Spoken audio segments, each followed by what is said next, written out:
constant longing will make our life evergreen. And I can tell you from my own life and from all the biographies of saints, anyone who does any kind of heartful, real spiritual practice all the time will be all the time radiant with enthusiasm, endless with life resources, endless with joy, with faith, with happiness.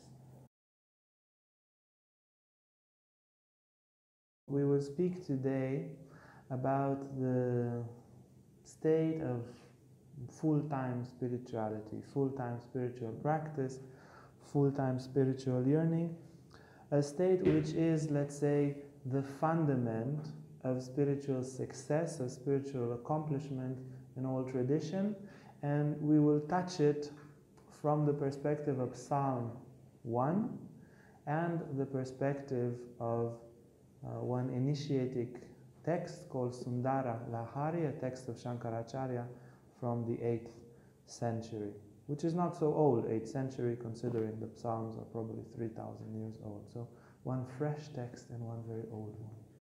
So Psalm number 1, we'll read one verse in Hebrew and then one verse in English, and then we'll comment on the whole thing. So this is how the whole book of Psalms and this psalm begins.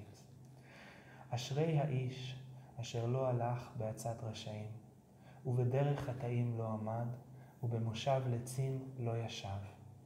Blessed is the one who does not walk in step with the wicked, or stand in the way that sinners take, or sits in the company of mockers. כי אם בתורת אדוני חפצו, ובתורתו יהגה יומם ולילה. But whose delight is in the law of the Lord, and who meditates on his law day and night. והיה כעץ שתול על פלגי מים, אשר פריו ייתן בעיתו, ועליו לא ייפול. That person is like a tree planted by streams of water, which yields its fruit in season, and whose leaf does not wither. Whatever they do prosper. וכל אשר יעשה יצליח. לא כן הרשעים, כי אם כמוץ אשר כתפנו רוח. Not so the wicked. They are like chaff that the wind blows away. על כן לא יקומו רשעים במשפט, וחטאים בעדת צדיקים. Therefore the wicked will not stand in the judgment, nor sinners in the assembly of the righteous.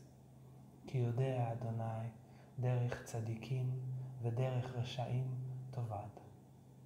For the Lord watches over the way of the righteous, but the way of the wicked leads to destruction. Yes, so this very Bible-y. Very beautiful and emotional psalm, possibly by King David or one of the other psalmists. The psalm indicates a very, very clear state. It has a key, and it's not by chance that it is the first psalm, because it is somehow the doorway to the entire devotional path that will follow after in Judaism and eventually in Christianity. It basically says you go away from the temptation of sins, not walk like a wicked, don't stand with sinners, and don't sit with mockers. Actually, the Hebrew word is more like clown. Letzim in Hebrew is more like clowns. That is, don't be evil, don't go to sin, and don't waste your time. Yeah, clowns are here in this context of wasting your time, clowning around and doing nothing. First advice. And then complementary with that, what do? You wish for the law of God. The Hebrew is not so much the law of God, rather the Bible of God. You wish for that, or the Torah, the first 5 books, but you wish for spirituality, the second condition. And then the third condition, and in the law of God, or in the teachings in the Bible of God, he will contemplate day and night. And this third advice, I feel, is the essence of the whole psalm. If you contemplate, if you don't do any of the evil, you don't waste your time, and then you wish for spirituality, you really wish for it, and you contemplate spirituality. When do you contemplate spirituality? 5 minutes before you go to sleep, 30 seconds before you eat, and 10 minutes after something really bad happened? No, you contemplate spirituality day and night. And day and night, it means here basically all the time. It also means consciously and subconsciously. Also subconsciously, you long for God, you long for spirituality. So the longing takes the entirety of your being, and the contemplation takes the entirety of your time. And then what happens? If you fulfill these three conditions, no evil, no wasting of time. Second condition, wanting God and not these things, wanting the spirit, wanting spirituality and not these things, and then contemplating it all the time. When these three happen, what do you become? You become a tree. What kind of tree do you become? You become a tree planted on streams of water. Just contemplate, what would a spiritual tree that is planted on water, what life would it have? Yeah? If you were such a tree, like they have in these sweet guided meditations, if you were such a spiritual tree, and your roots were where?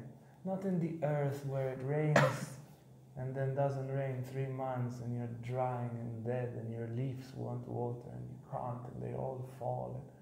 No, you're planted where it's permanently alive.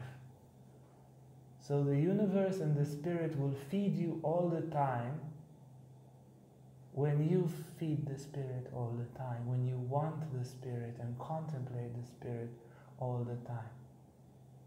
It is an utterly and completely magical state. In yoga, it's called full-time yoga. Full-time spirituality.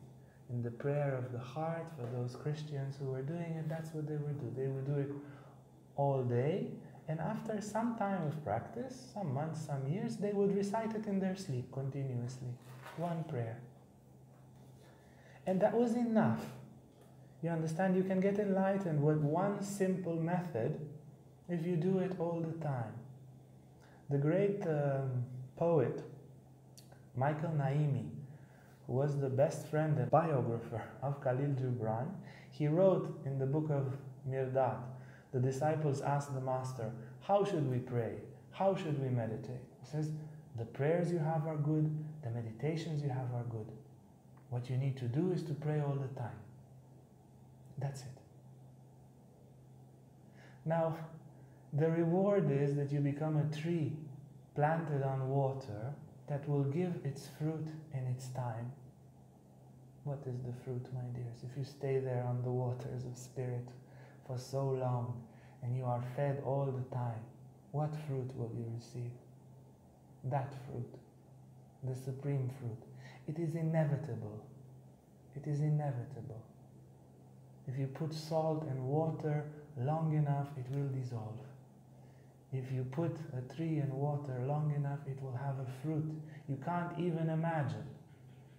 You see that brown tree, and then you see such a spectacular, nourishing fruit you can't imagine. Well, look at yourself. You can't imagine what fruits you have. And we don't know what kind of tree you are. But somebody knows. And if you constantly contemplate that someone will give you so much water and so much life that your fruits will blossom. And what else happens to that tree? His leaves don't fall. It's an evergreen tree. What are the leaves? They are the liveliness, the enthusiasm. It's an ever-ending driving force, a never-ending thirst for life, a vividness, an aspiration. How do you gain that aspiration? By contemplating the spirit that you love, by wanting it day and night. So this constant longing will make our life evergreen.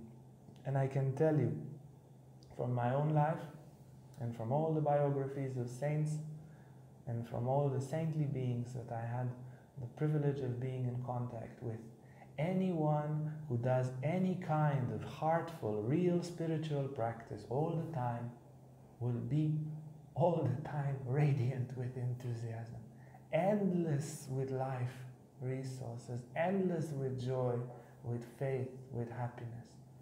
This is what happens. You see, the mechanism behind it is very simple. There is this divine arranging force that we can contact all the time through vivid spiritual practice. And then, as we contact it, our life is arranged. And for people that practice a bit and do something else, they practice a bit, come closer to order, and then they do something else. Yeah, as it says there in the psalm, not the wicked are not like this. They are something that will be dissolved in the wind. Their ways will be lost. Because when we do something which is not integrated in the spirituality of the whole, yeah, when the cell acts in a way that doesn't fit the body, whatever action was done there was completely useless. It's come out of the universal harmony and it dissolves. But when we constantly, or let's say, to return to the example, so when we do spiritual practice, we come into order to a greater degree of harmony, and then we stop doing spiritual practice and we return to our old tendencies, wasting time like clowns, being evil, being selfish, whatever, and then that order dissolves. Yeah, there's entropy. That order dissolves. And again, we do spiritual practice, and again, we water the tree is dry. We water the tree is dry. It has some leaves, the leaves fall. No fruits. Doesn't work. No fruits. Not like this. And that arranging force is somehow in balance with the chaotic force of life, of selfishness. And our spiritual evolution is very, very slow. Very, very slow. If we do a lot of practice, then we come to a bigger order, and then we have a difficult period, our order descends, and so forth. When we create this frame of constant spiritual practice, this intensity of the arranging force goes further and further. And first, our body becomes more healthy, and then energetically we become so alive, and then our emotions become extremely pure, and then our mind, and then our spirit, and everything is rising into higher and higher and higher, more complex and wonderful degrees of order and harmony, because that's what spiritual practice does. But then it accumulates. It is like the eagle from this frog, monkey, eagle situation when we practice all the time. And then when that order reaches a certain stability, our leaves never fall again. Enthusiasm becomes a background of everything. Joy, enthusiasm, and aspiration becomes a background of everything. And from that condition, fruits begin to appear. Little sprouts of fruits, flowers, all sorts of magical things begin to appear when this condition, the consistency of practice is like that. Now, we have to work and bring value to the world, don't we? We need to have some kind of job to make a living, something. So how can we practice all the time? It's wonderful. I see all the eyes are glowing. Yes, it's a great thing. But how to get there? Well, we get there through KarmaYoga. Whether we are cleaning toilets or doing computer work or starting a company or making paperwork, we have the attitude, the perfect attitude of KarmaYoga, in which we are not the doer. We aspire for that. We contemplate to see that we are not the doer. For sure, I am not the one moving my hand like this. In no situation did I plan to put my thumb here between these fingers and to place. It's absolutely not me. And without being attached to the result of the action. What would happen? Who would understand? Will this thing continue? Will it last? For sure, it will not last. Everything is transient. But if you do it like this, with the attitude of Karma Yoga, that which is inside of you becomes eternal. Or let's say, is revealed. It's already there, but it is revealed in eternity through this attitude of Karma Yoga. So when we have time, we practice, and then the rest of our life we do as Karma Yoga. We do with this attitude. And like that, full-time practice is attained. This is how we become that tree. To conclude my part, we can take this quote, which is complementary, on this adoration of Shakti, the adoration of the goddess from the 8th century, 8th or 9th century, Shankaracharya, the great Indian saint. And he says the following, it's an approximate translation. I never read it in English, I'll translate. As I go, it will be slightly approximate, but I'll try to be precise. He says like this: O Mother Divine, make it so that through the total abandoning of my being in your embrace, that every whisper that I make will become a burning song of longing for you. Every gesture that I make with my hands will be a gesture of adoring you. My food, let it be an offering for you. When I walk somewhere, let that walk be a pilgrimage towards you. When I lie down, may my lie down be a prosternation, a bowing down in front of you. Everything that I do, all my actions that are done for my pleasure, let them become acts of adoring you.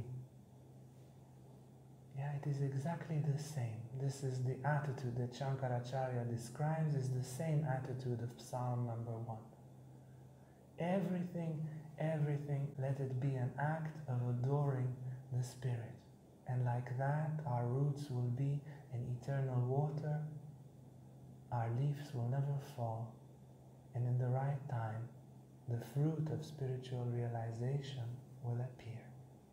I just want to add that this last part that you referred with this poem, or even sutra maybe, it makes like a double point.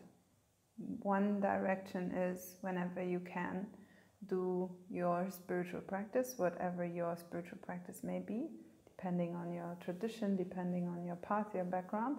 And on the other hand, whenever you're not doing your specific practice that belongs to your path, then practice life, basically. Like, the practice never ends, not because we cancel life, but the practice never ends because we come from two directions. We practice always, or as much as possible, and everything that happens in life becomes a practice as well. I feel only in this way, when we see it as this double pointer, both the psalm and the poem. Sundara Lahari. It's from the Sundara Lahari. Sutra 27. Only when we bring both of them together can they counteract the sort of half-truths of the ego mind, which will either cling to the world and ignore the practice, or cling to the practice and ignore the world. Not that you need to now be, I don't know what, involved into very specific things of the world, but if you want to move the fastest, then it's sort of like you bring these two together continuously. You add the intensity of the practice to the intensity of life. And then you will see that very, very quickly magic happens. It's like the efficiency of what you achieve inwardly, the efficiency of your transformation will become tremendous. When you practice a lot spiritually, you will have wonderful results. So that's much better than not practicing spiritually and living the best you can. But if you put the two of them together, the intensity of life and just also the inevitability of life, it will sort of fuel what you're achieving on your yoga mat or in your prayer or on your meditation pillow or whatever it might be. So make sure they come together. When they stay apart, you will always miss an angle of the fullness of that tree, because these poems, they were not necessarily written in order for you to become a hermit. Not that there's anything wrong with that, but they were actually produced in order to understand the principle of life, the spiritual principle of life, that there's no difference between the spiritual life and the life. There is only the spiritual life, because everything is made from the spirit, right? And that same Torah that was mentioned in the Psalm 1 states in Genesis 1, first page of your Bible, that maybe your grandmother has at home, that it was the Spirit of God that hovered over the waters and then created the entire creation in the name of the Lord, in accordance with the word of the Lord. And it shows this very beautiful depiction of how the spiritual, the transcendental, the one that we are aiming for through our spiritual practice, the enlightened version of us, the enlightened realm, the path, and so on, they belong together with life itself, because life itself was created from the spirit.